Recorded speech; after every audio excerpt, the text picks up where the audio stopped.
All right, guys, so the time is now here. We can go ahead and claim the Archer because I should get 30,000 points for CVC. Let's see if that's actually the case. I saved it until now. I got 107,076 points in this tournament. Let's see if I got my points for that. 30,000 CVC points. Very, very nice.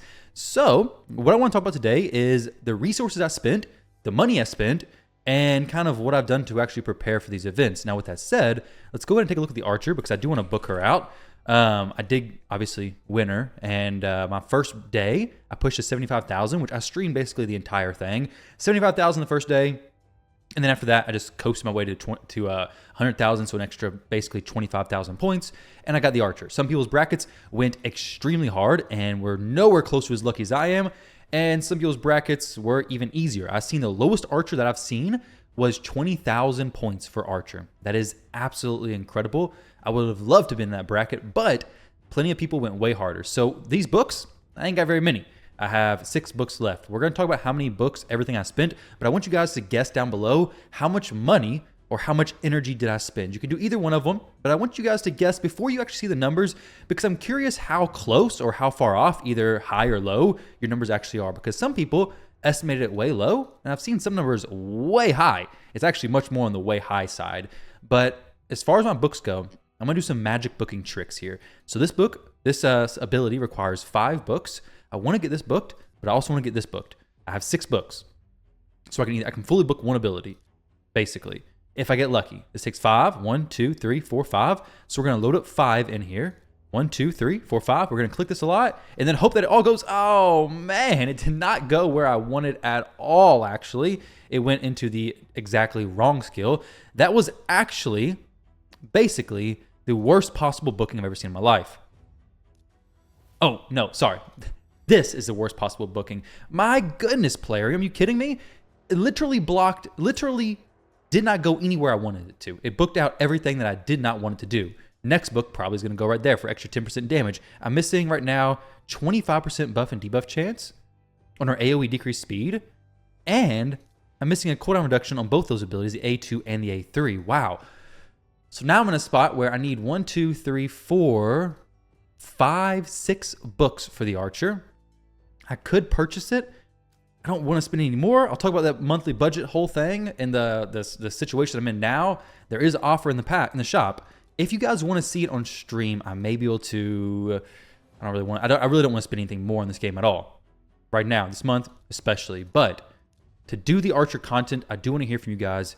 If you think it's worth it for the stream, let me know. I will be streaming tonight about 10 p.m. Eastern time, trying to build her in Hydra team, and she's gonna be she's gonna be much more difficult to fit into my Hydra team, not fully booked or not booked at all in the skills I wanted to. But either way, we're not here for that. Those shenanigans, that's kind of ridiculous, honestly. But either way, let's talk about what I spent for this Archer tournament. So I'm going to pull up the sheet. I'm going to hide 2 columns so you guys don't get spoiled with information. And I will pull it up over here. So here we go. Take a guess down below. Hopefully you dropped your guess already. But here we are. So resources from the start. This is what I started with, obviously, because it says resources from the start. Wow, so crazy, right? For rank 5 level 1 champions that I save in my vaults, my reserve vaults, all that kind of stuff, I'll show you guys real quick what I'm talking about just so you get an idea. So rank 5 level 1, not chickens, it's literally level 1 rank 5 champions, drop brews into. Easy points right there. I started with 108 of those. For rank 6 level 1 champions, I started with 126. Legendary books, I started with 24. Epic books, 102. Rare books, 94. This is not what I spent, by the way. This is what I started with. 94 rare books. 5-star chickens, I started with 132. Brews, I had 3,026 total. I had 2 barrels. For energy, including the energy that was in my inbox, I had 6,757 energy. And then gems, I had 9,128. So after this was all said and done, let's see what I actually spent. So I spent 100 of my rank 5 level 1 champions, leveling those up. Those gave me 15 points. I took each one to, I believe, level 25. I took 50 level 1 rank 6 champions to about 27. I could have done them a little bit higher, but I stopped at 27 to give me about 10,400 points. I used 28 legendary books, so obviously collected some throughout this event. Got given me 5,600 points, so not a drastic amount, but it was a nice amount. Epic books, I used 20 of those, giving me 1,500 points. For rare books, I used 10 of those, giving me 250 points. 5-star chickens, used 132. I used every single one of those. 7,800 points right there. The brews were solely used to level champions, so the points gained from here is basically the points from these two combined, but also the points from brews is going to be significantly the highest because not only was it from up here, but it's also from taking champions to like 1 or 2 brews for 3-star champions, 4-star champions, so on and so forth. Because I did drop some brews into some of those champions. For energy, it's kind of hard to say exactly how many points were gained because it's just really the remainder of this, more or less. Maybe if I drop some brews in some different areas, it's really difficult to say the exact amount. But if I had 3,914 gems, I used all of my energy, so 6,757 energy. Gems were basically all converted to energy. So we take the 3,914 divided by 40, which is the cost per energy refill, which is 97. We'll just say 98. I probably honestly had 100 refills throughout the match, throughout the champion training thing, but 100 refills, maybe even had more than that, but we'll just say 100 times 130, so about 13,000 energy plus 6,757, which is going to give me about 19, we'll just call it 20,000 energy. So if I had 20,000 energy total spent, it's actually not that bad, I don't think. For a lot of players, probably thought that was way higher than that. But 20,000 energy total spent, at least from the math and the numbers that I have tracked, it could be, give or take some energy, but 20,000 energy. If I had 41,000 points from non-energy sources, being books, ranking champions up with brews, using the chickens to take my level 50 champions up to 6-star, barrels, all that kind of stuff, I got 41,494 points from non-energy sources. Since I ended at 107,000, I got 65,506 points from energy alone. So we look at this. We take 65,506, which was the points that I earned from energy sources, divide that by 20,000, which is the energy I approximately spent. That's going to give me about 3.2 points per energy spent to finish this out.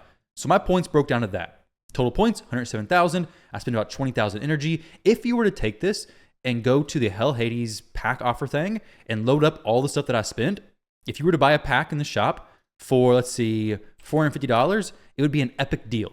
So to value the resources I spent would be about $500 as far as the price pack breakdown from the Hell Hades optimizer. Would you pay that? Probably not. Either way, that's about what I spent. This was mostly just stuff saved over a long time. The stuff I actually purchased during this event may surprise you. So what did I actually purchase? Well, going into this event, this is not really something I love sharing, but I said I was going to be transparent throughout this anyways. This is not an encouragement whatsoever to spend the money. I actually discourage you actually spending this money.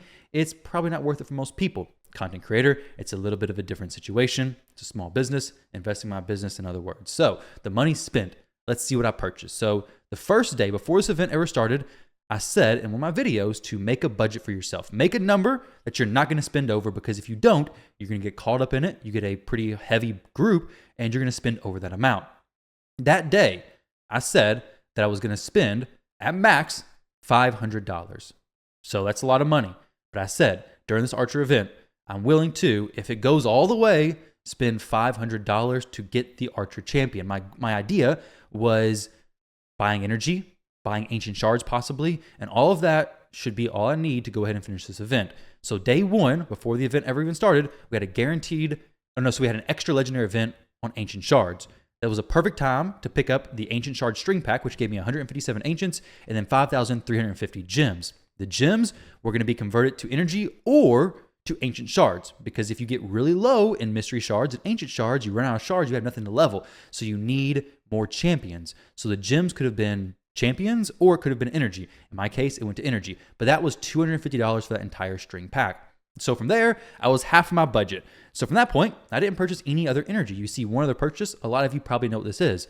And while this isn't necessarily directly related to the champion training, it was spent during that time frame and it did help me out as well. So I'll go ahead and show you guys what this was. But this was, let's see, $300 for the 105 void shards for Narses. So for Narses, and this was extra Lego. So both of these tied into the champion training because I had more 3-star champions to feed, more 3-star and 4-star, and even some legendaries to actually feed. I was able to book up the champions, and as a fact, I actually booked up Narses, Necmo, and Ancora. So I only booked up 3 champions. The first day, I only booked up Necmo. 75,000 points, the only champion I booked up was Necmo. People are surprised to hear that, but Necmo was the only champion I booked up that first day. Narses and Ancora weren't booked up until the last day or the day before the last day. I think Ancora was the very last day, and then Narses was like the day before the last day. I was trying to save my stuff in case I needed to push or like have a little bit of a burst. I really didn't have anything to burst, to be honest. I was really trying to be careful about showing all my resources because I was really not in a great situation to, if somebody was to push me and challenge me, I would have not been in the best spot. I didn't have a ton of brews. Like, take a look at my brew situation. They saw this on stream every single day, but I got very low brews in general. This is low. Like, if you're trying to push 100,000, 200,000 points in these brackets, this is a low amount of points. Very low amount of brews there. I had 0 force brews for a little while. But as far as the money spent, that's what I spent. So $350. My budget was $500. I said I was willing to do that. I ended up going a little bit over the budget, but thankfully I wasn't challenged. I wasn't pushed. My second place had 30-something thousand points. I was able to pick up Narcisse, an extra Yukari, extra Lego, which was, I think, Marinic. No, it was Loriaka plus Necmo. So more Hydra boost there. So all in all, I got some very good rewards. Plus I picked up the Archer, of course, the champion that, well, I was waiting for the entire time. Speaking of, her book situation is ridiculous. I really don't like this. I'm not going to use these because, as you could see in the previous thing, I'm not in the best situation when it comes to brews. So I'm going to try to be very careful about using my brews as much anymore because I want to save up for future events like this if I actually want to go for them. Not even 100% decided if I'm going to continue to go for those events in the future. I will do some Minotaur here. Let's go ahead and use, I could use Ray. I could use Georgid. I could use various different champions. Let's use Georgid one time, see how he does in this run. And then we'll try Wukong, and then we'll try Ray out. But I want to see who does the best. Let me know if you were close to, I guess, the guess. If you already guessed, though, I'll see how close you were. I am interested in seeing what you guys actually think I spent. Was it more? Was it less? I don't know. I have no clue what people were thinking I spent. But hopefully, this can show you that maybe if you prepare for future events, you may have a decent chance. Now, with that said, I do want you to understand that I know that these events are not free-to-play friendly. Like, if you go into this event knowing you can spend $0, unless you get lucky with your bracket, you're probably not going to win. But if you get lucky with your bracket and you've prepared, you can 100% do this free-to-play. It just all depends on who's in your bracket. It's majority RNG on who you actually get in your bracket. And it's also a big thing of, did you actually prepare? It's both. I've seen a lot of free-to-play players actually win the champion.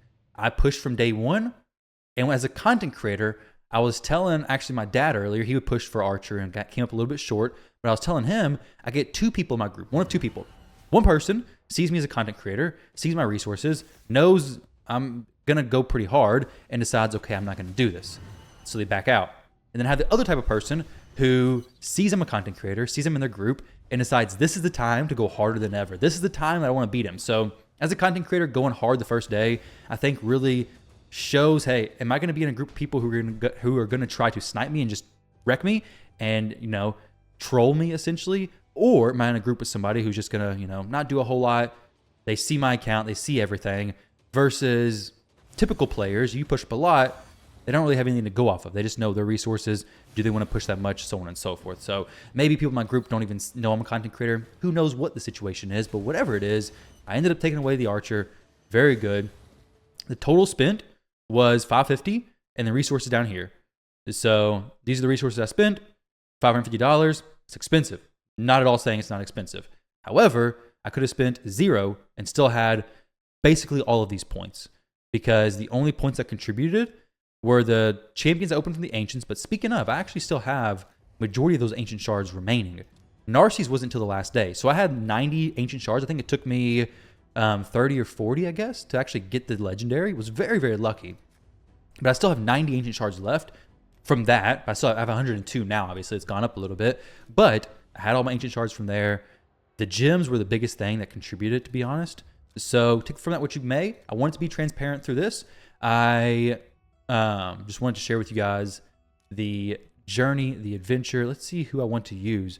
Everybody's doing pretty good, honestly. I don't know who's the fastest necessarily, though. Wukong is pretty fast.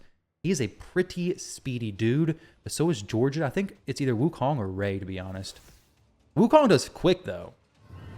He is a fast champion. Now, if he hits with the A2 here, if I had presets for him, this would be better. He could do it much quicker because he would use the A2 correctly.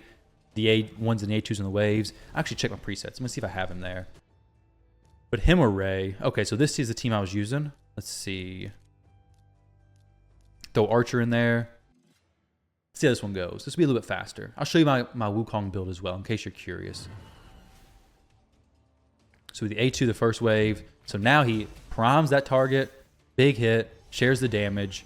We get some more hits going on. He's built well. So not all Wukongs are gonna be able to do this.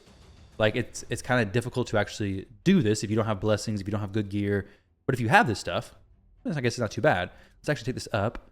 I did do quite a bit of Sand Devil farming, or sorry, Shogun Grove farming, so I can get the extra attack there.